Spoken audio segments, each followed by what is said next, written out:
এই মুহূর্তে চাঞ্চল্যকর খবর, পল্লীগ্রাম টিভির শফিক গ্রেপ্তার। পল্লীগ্রাম টিভির শফিক গ্রেপ্তার। জনপ্রিয় ইউটিউবার তথা পল্লীগ্রাম টিভির হিরো শফিক গ্রেপ্তার রেজিনগর থানা পুলিশের হাতে। তবে কি কারণে গ্রেপ্তার এই বিষয়ে এখনো পর্যন্ত জানা যাচ্ছে। রেজিনগর থানা এলাকার একটি মেয়েকে মিথ্যা প্রলোভন দেখিয়ে বিয়ের প্রতিশ্রুতি দিয়ে দীর্ঘদিন মেলামেশা করে এবং শারীরিক সম্পর্ক করে। পরবর্তীতে ইউনিটি তার বাড়ির লোকজনকে জানালে তার পরিবারের লোকজন তার সঙ্গে যোগাযোগ করতে চাইলে শফিক কোন রকমের যোগাযোগ করেনি।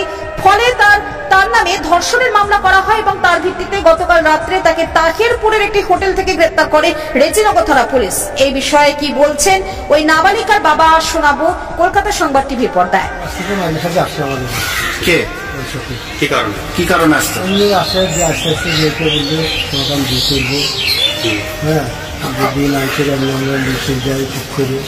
বিয়ে করেনি, স্কুল যাওয়ার নাম করে নিয়ে গেছি, আবার সেখান থেকে দিয়ে কালীগঞ্জের আমরা লিখে দিয়েছি, দিয়ে বুঝে দিয়ে আমি বিয়ে করবো, খারাপ লাগে চলে যাচ্ছে।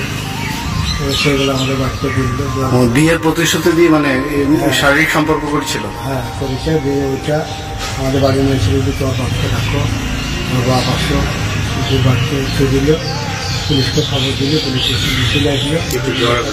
একটা মীমাংসা করতে, হ্যাঁ মীমাংসা করে দিলে আর